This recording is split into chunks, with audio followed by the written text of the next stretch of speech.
हमारे चैनल से जुड़े रहने के लिए YouTube पर इस चैनल को सब्सक्राइब करें। अल्हम्दुलिल्लाहि व कफ़ा वस्सलातु वस्सलामु अला सय्यिदिना मुहम्मदिनिल मुस्तफ़ा व अला आलिहि व अस्हाबिहि उलिस सिद्क़ि वस्सफ़ा। अम्मा बाद फ़अऊज़ु बिल्लाहि मिनश शैतानिर रजीम।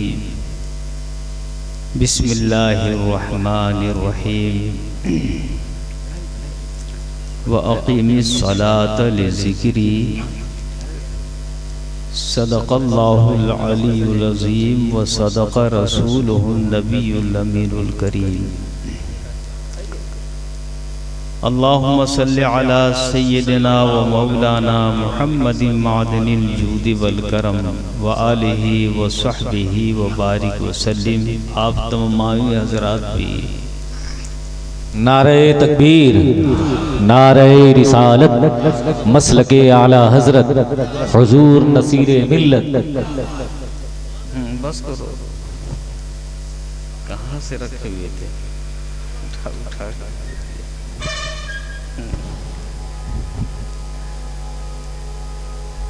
देखो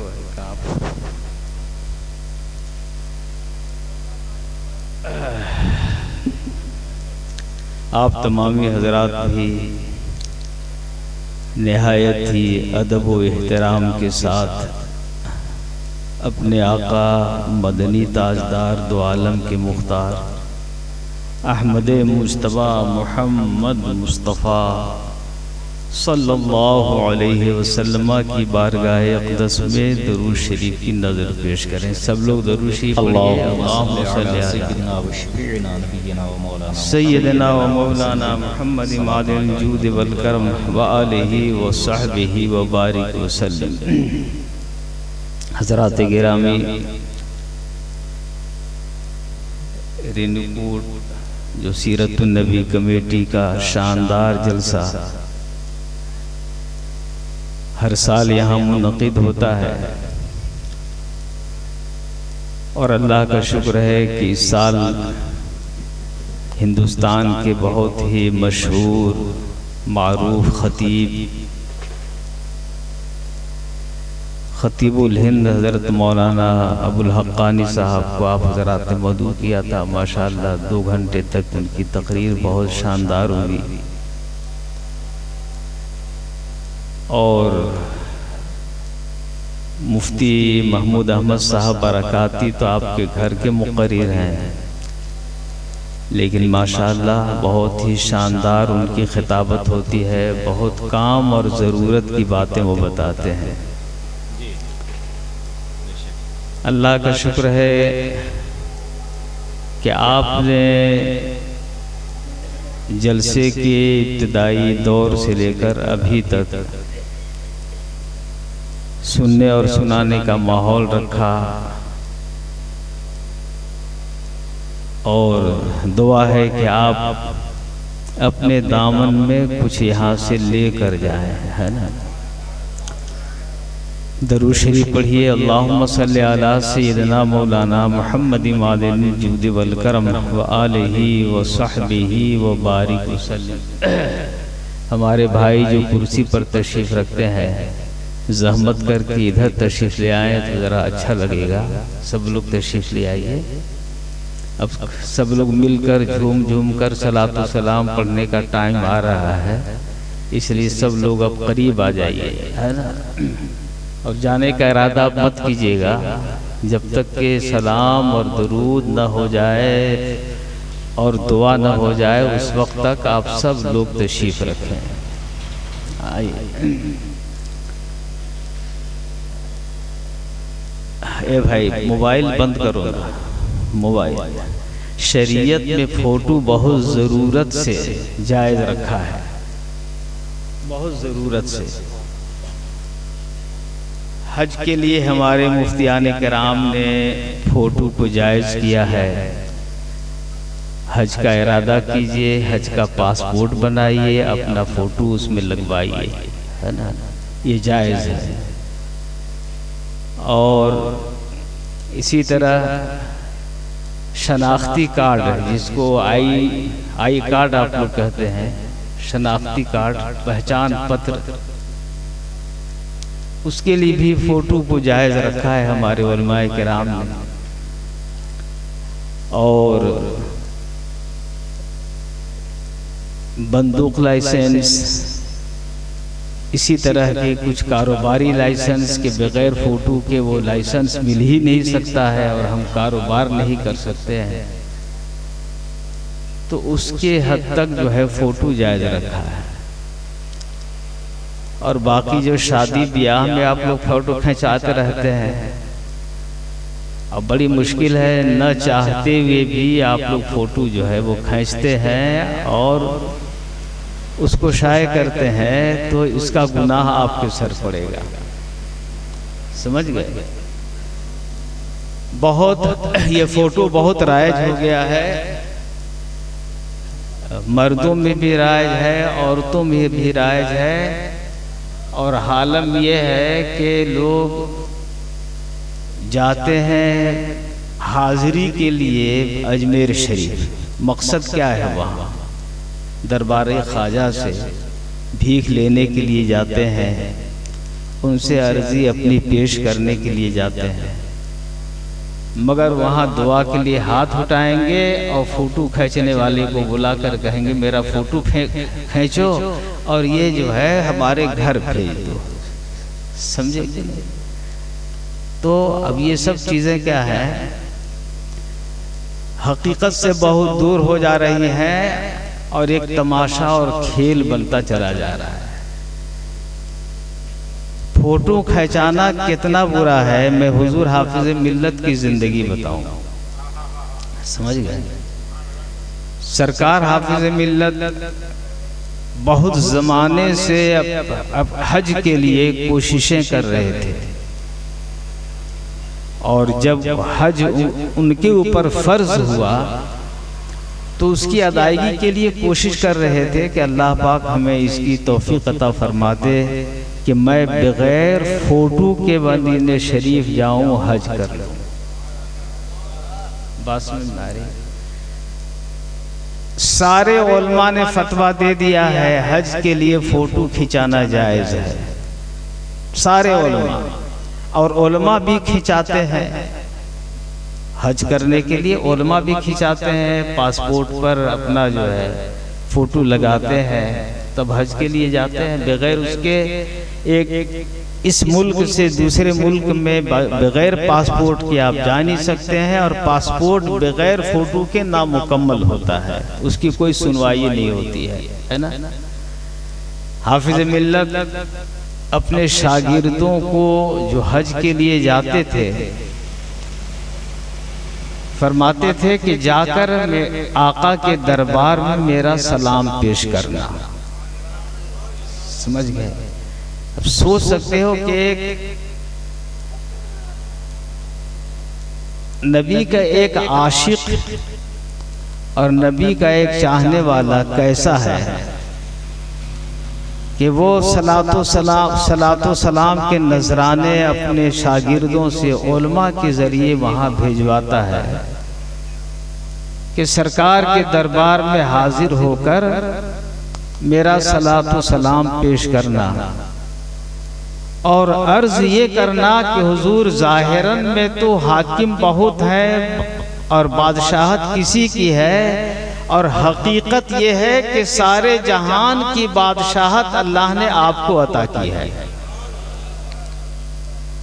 आप मालिक हैं और हाकिम हैं, आप चाहेंगे तो इंशाअल्लाह अब्दुल अजीज बगैर फ़ोटो के आपके दरबार में आ जाएगा।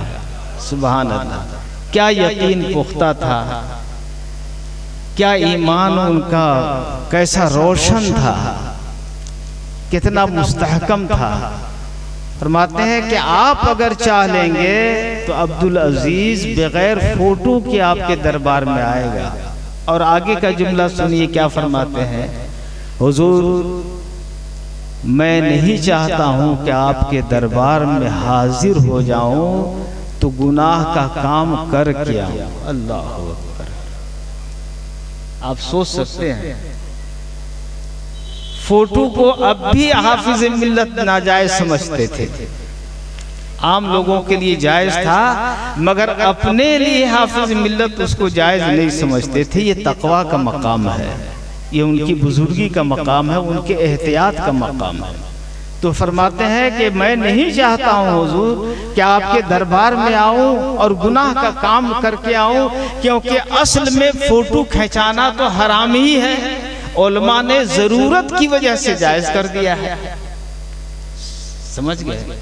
उलमा ने जरूरत की वजह से, हज एक जरूरत है, फर्ज की अदायगी की जरूरत है, और इसी तरह से दीगर कानूनी जरूरतें हैं, जरूरत के लिए उलमा ने जायज रखा है। मगर असल में तो आपने उसको हराम करार दे दिया है, तो असल तो हराम ही है। जब हराम है तो आपके दरबार में ये हराम वाला काम करके मैं नहीं आना चाहता हूँ। हुजूर मुझको बगैर फोटो के बुलाइए। सुभान अल्लाह। तो उस हाफिज मिल्लत की ये आशिकाना आवाज और नबी करीम सल्लल्लाहु अलैहि वसल्लम से ये फरियाद कराना कबूल हुआ सन 67 में। और हाफिज मिल्लत चाहते थे कि मैं बगैर फोटो के जाऊं, तो हुकूमत सऊदी ने भी उनको बिला फोटो के अपने सरहद में, अपने मुल्क में आने की इजाज़त दे दी। और जब उसने इजाज़त दे दी तो उस वक्त इंडिया में गालिबन ये इंदिरा गांधी का ज़माना था, उसने भी उसकी इजाज़त दे दी और फोटो के बगैर हाफिज मिल्लत तशरीफ ले गए। और मैंने पासपोर्ट हजरत का देखा, फोटो की जगह में क्रॉस का निशान लगा हुआ था, फोटो नहीं था। बात समझ में आ रही है मेरे भाइयों? तो बुजुर्गों ने तो इतनी एहतियात की है कि फोटो तो हज के लिए भी अपने लिए जायज नहीं समझते हैं, और हम लोग तो गैर जरूरी काम के लिए जहाँ चाहते हैं वहाँ फोटो, वहाँ जा फोटो। समझ गए? याद रखिए कि हाफिज मिल्लत वो अल्लाह वाली शख्सियत है, वो फकीर वक्त हैं। आप फकीर का माना ये मत समझिएगा जो गली कूचे में घूमते हैं वो फकीर हैं। जो अल्लाह वाले होते हैं, फकीर के माना मोहताज, यानी सारी कायनात से अलग थलग होकर सिर्फ अल्लाह के वो मोहताज होते हैं।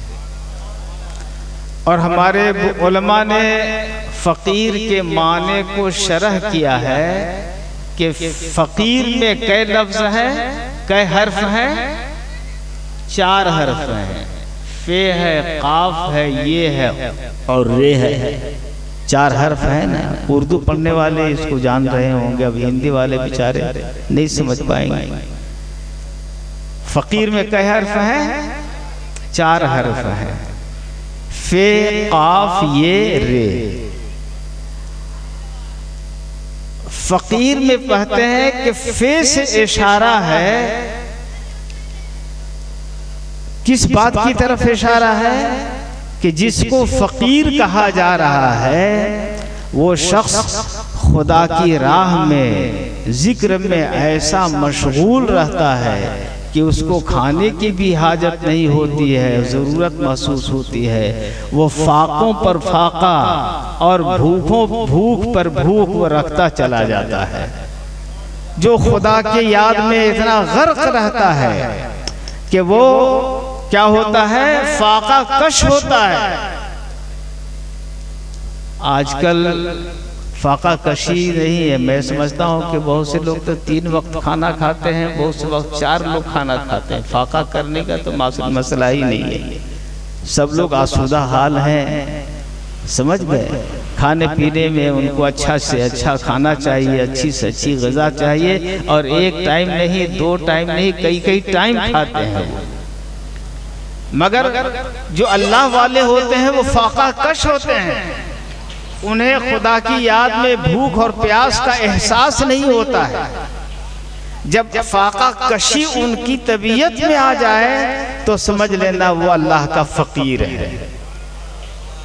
समझ गए? हाफिज मिल्लत की शान क्या थी? सुभान अल्लाह।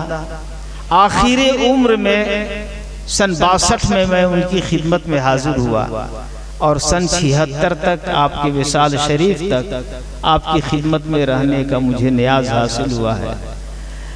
मैंने हाफिज मिल्लत को देखा कि जब पढ़ा कर आते अपने घर में तो हाजी सलामतुल्लाह साहब यहाँ से खाना हजरत का आता था, वहीं खाना पकता था हाफिज मिल्लत का।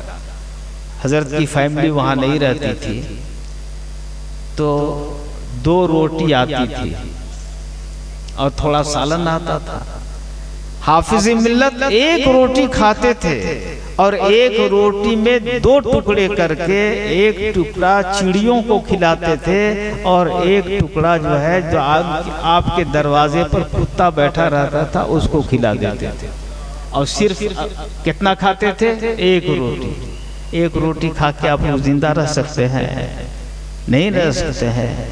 हाफिज मिल्लत ऐसे साबिर और शाकिर शख्सियत थे कि वो ऐसा नहीं कि भर शिकम खाए, वो कभी भर शिकम हाफिज मिल्लत ने खाया ही नहीं।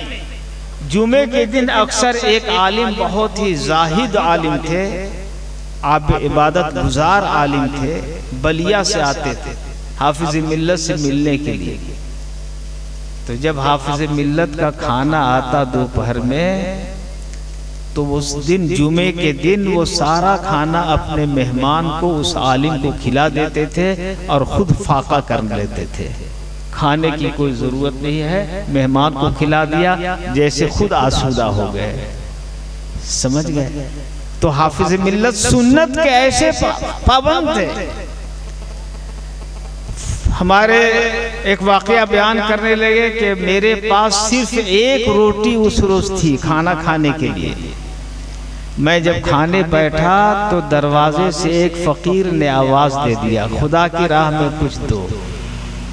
तो मैंने किताबों में पढ़ा था कि नीम नाने गर खुरद मर्दे खुदा, आधी रोटी अगर अल्लाह वाला खाए और बजले दुर्वेशा कुदरत नीमे दिगर, और आधी रोटी जो है फकीर के ऊपर सदका कर दे तो ये अल्लाह को बड़ा पसंद है। तो उन्होंने रोटी के टुकड़े किए, वो आधी रोटी उस फकीर को दे दिया जो दरवाजे पे सदा दे रहा था, और आधी रोटी खाकर खुद ही उन्होंने सब्र कर लिया। तो ये फकीराना शान है।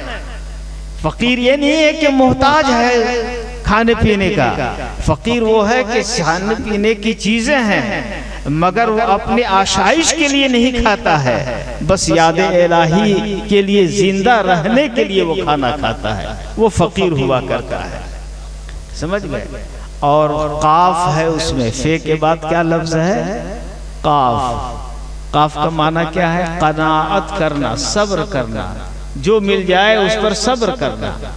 हाफिज मिल्लत जब फारिग हुए तो इतने जबरदस्त आलिम थे कि आगरा की इमामत आपकी खिदमत में पेश की गई और 200 रुपया उस जमाने में, आज से 100 साल से भी ऊपर है, उस जमाने में 200 रुपया आपकी तनख्वाह देने का वादा किया। हाफिज मिल्लत ने कहा कि मैं मुलाजमत नहीं करता हूँ और न करने का मेरा इरादा है। मैंने दीन पढ़ लिया, अल्लाह और उसके रसूल का कलाम है, मुझे सीखना था दीन ताकि मैं उसकी तबलीग कर सकूं। मैं मुलाजमत नहीं करूंगा। कितने रुपए की मुलाजमत छोड़ दी उन्होंने? 200 रुपए की। और मुबारकपुर में जब हुजूर सदरुल शरिया जो उनके उस्ताद थे उन्होंने भेजना चाहा तो कितने रुपए में फरमाया कि जाओ मुबारकपुर में दीन की खिदमत के लिए मैं भेज रहा हूँ और मैं बाहर रह गया, मेरा जिला खराब हो रहा है, बदमजहबी वहाँ फैल रही है, जाइए आपको वहाँ तबलीग करना है, दीन की खिदमत के लिए भेज रहा हूँ और ये न देखिएगा कि आपको क्या मिल रहा है। जब वहाँ पहुँचे तो हाफिज मिल्लत की तनख्वाह मुकर्रर हुई 35 रुपया। कितनी मुकर्रर हुई? 35 रुपया।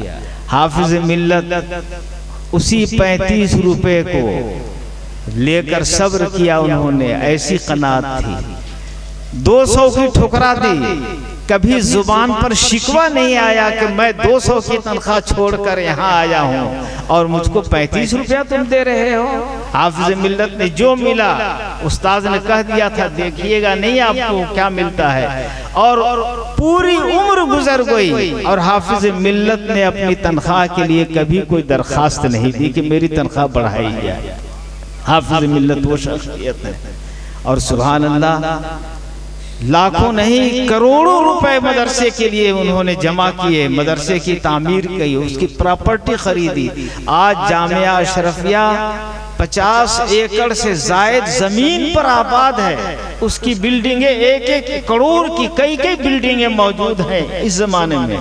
और हाफिज मिल्लत उसी खपड़ेल वाले मकान में रहते थे, टूटी हुई चटाई पर बैठते थे, फटे हुए कंबल पर आराम करते थे।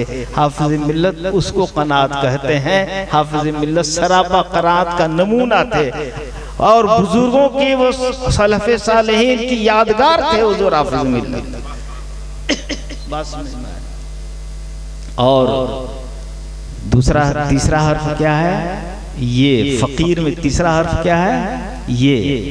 ये से क्या मुराद है? यादे इलाही में हर वक्त गर्क रहने वाला, डूबा रहे अल्लाह की याद में। मैंने हाफिज मिल्लत को सुबह भी देखा, शाम भी देखा, अचानक पहुंचकर भी देखा घर के अंदर। तो हाफिज मिल्लत का मामूल था कि जब मदरसे के लिए घर से चलते तो कुरान शरीफ पढ़ना शुरू करते। मदरसे में जब दरसगाह में पहुंचते तो वहां पढ़ाते, फिर वहां से खाली हुए, अगर घंटी खाली हो गई तो कुरान शरीफ या दरूद शरीफ ये पढ़ते रहते। फिर वापस होते अपने घर पे तो वहां भी कुरान शरीफ रास्ते भर पढ़ते आते। घर के अंदर जब तक बेदार रहते, खामोश नहीं रहते थे, या दरूद शरीफ पढ़ते या जो है वो कुरान शरीफ पढ़ते रहते थे। अपना कुछ काम करते रहते, जब भी पढ़ते ही रहते थे। मुबारकपुर से गया आते, कुरान शरीफ शुरू करते, गया पहुंचते पहुंचते एक खत्म कुरान शरीफ कर लेते थे। समझ गए? तो अल्लाह की याद में ऐसे गर्क रहते थे हाफिज मिल्लत, मुस्तकिल हर वक्त खुदा की याद में अल्लाह वाले थे हाफिज मिल्लत। और सुभान अल्लाह। और आखिरी हर्फ क्या है? रियाजत। रियाजत माने मेहनत और मशक्कत करना। हाफिज मिल्लत बुखार हो कि सेहतमंद हो, जामिया अशरफिया के लिए जो दीन का इदारा है, दीन की खिदमत के लिए इतनी मेहनत करते थे कि बुखार में भी वो चलते थे, चंदा करते थे, इदारा बनवाते थे।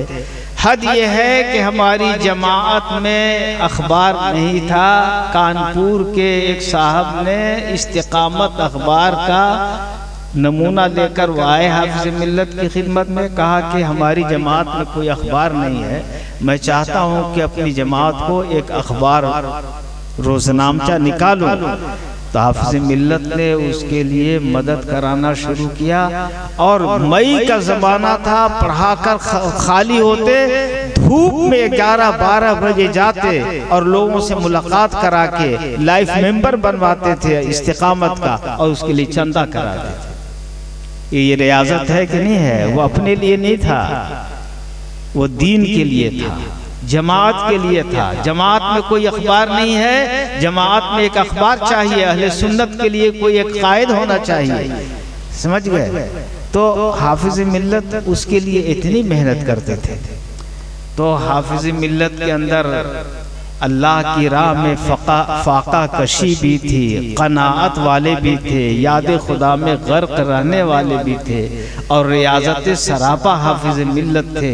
तो इसलिए फ़कीर का लफ्ज़ उनके लिए बिल्कुल हर्फ बहर्फ के मिस्दाक थे हुज़ूर हाफिज मिल्लत। समझ गए? ऐसे बुजुर्गों की याद और उनका तज़किरा होता है तो हमको भी सीखना चाहिए, हमको भी सीखना चाहिए। तन आसानी सबको आती है, पैसा आ गया तो अच्छा घर चाहिए, अच्छा बिस्तर चाहिए, अच्छा खाना चाहिए, सब चाहते हैं। मगर हाफिज मिल्लत अपने पढ़ाने के ज़माने में भी मैंने देखा आप एक फटी हुई दरी पर आराम करते थे और तकिया भी उनका कोई ज़्यादा दबीज नहीं था, बल्कि वो कपास की रुई वाला जो तकिया होता है खूब ज़्यादा सख्त, वो तकिया था। नर्म तकिया भी नहीं इस्तेमाल फरमाते थे। मेरे भाइयों, ये बुजुर्गों की जिंदगी होती है और ये मुसलमानों की जिंदगी होती है, ये ईमान वालों की जिंदगी होती है कि वो खुदा की राह में खर्च करते हैं और अपने ऊपर कम से कम खर्च करते हैं, खुदा के लिए खर्च करने वाले होते हैं। तो अल्लाह पाक हमें और आपको ऐसे बुजुर्गों के नक्श कदम पर चलने की तौफीक अता फरमाए। और बुजुर्गों के हालात इसीलिए बयान किए जाते हैं कि आदमी के ईमान ताज़ा हो जाते हैं उनके बयानात से, उनकी बातों के सुनने से। तो हम लोग भी थोड़ा थोड़ा अमल करने की कोशिश करें। परवरदिगार आलम आज की इस जलसे को कबूल फरमाए। हमारे उलमाए किराम ने जो हमको नसीहतें की हैं, जो बातें बताई हैं, उस पर अल्लाह पाक हम सब लोगों को अमल की तौफीक अता फरमाए। हमारे अरकान माशाअल्लाह काबिल मुबारकबाद हैं कि उन्होंने जो सोचा था हमारा जलसा बहुत कामयाब होगा, तो अल्लाह का शुक्र है कि बहुत कामयाब जलसा हुआ। और अब मेरे ख्याल में अज़ान का वक्त भी करीब है। सलातो सलाम के लिए सब लोग खड़े हो जाएं।